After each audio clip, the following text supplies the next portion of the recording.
શહેર ક્રાઇમ બ્રાન્ચને મિલકત સંબંધી ગુનાઓ અટકાવવા માટે અને જૂના અનડિટેક્ટેડ ગુના શોધવા માટે સૂચના કરવામાં આવેલ હતી.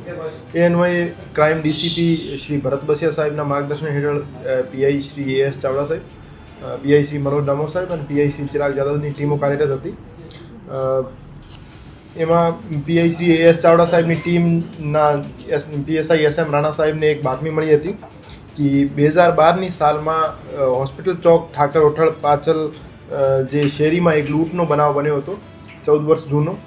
એમાં ભાગબટાઈનો એક વિવાદ ચાલતો હોય અને ભાગબટાઈના પૈસાને લઈને એક માણસો જે છે આરોપી જે છે એક જગ્યાએ ભેગા થયેલા હોય તો ટીમ દ્વારા ત્યાં રેડ કરવામાં આવેલ હતી અને 3 આરોપીઓને A ડિવિઝન પોલીસ સ્ટેશનના જે અનડિટેક્ટેડ લૂંટના ગુના હતા એમાં 2.5 લાખ જેવી રોકડ રકમ સાથે એમની અટક કરવામાં આવેલ છે અને 2012નો જે ગુનો છે એ ડિટેક્ટ કરવામાં આવેલ છે.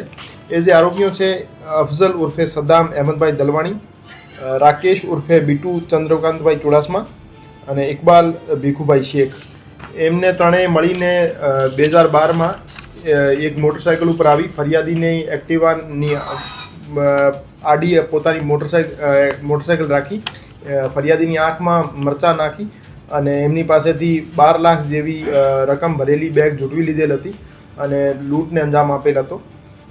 તો એ બાબતે પ્રનગરમાં એક ગુનો દાખલ થયો હતો અને ત્યારથી એ ગુનો અનડિટેક્ટેડ હતો. તો રાજકોટ શહેર ક્રાઇમ બ્રાન્ચ દ્વારા અત્યારે આ જે ગુનો ડિટેક્ટ કરવામાં આવેલ છે અને 2.5 લાખ જેવી રકમ જે છે એ જે વિવાદિત રકમ હતી એમના ભાગબટાઈની એ રિકવર કરવામાં આવેલ છે. અફઝલ ઉર્ફે સદ્દામ દલવાણી વિરુદ્ધ અગાઉ પણ ગુના દાખલ થયેલા છે.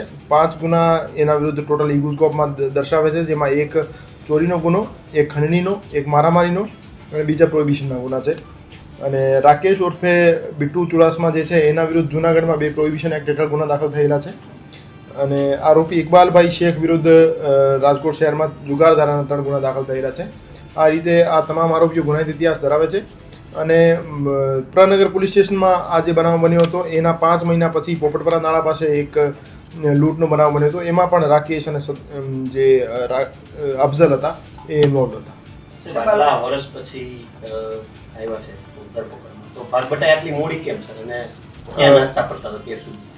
એ જે આરોપીઓ છે 3 આરોપીઓ એ તે વખતે સદ્દામ ઉર્ફે અફઝલ જે આરોપી હતો એમને પૈસાની જરૂરિયાત હોવાથી એને બીજા આરોપીઓ પાસેથી 2.5 લાખ રૂપિયા વધારે લીધા હતા, જેને એમના ભાગમાં આવતા હતા એના કરતાં 2.5 લાખ વધારે લીધા હતા.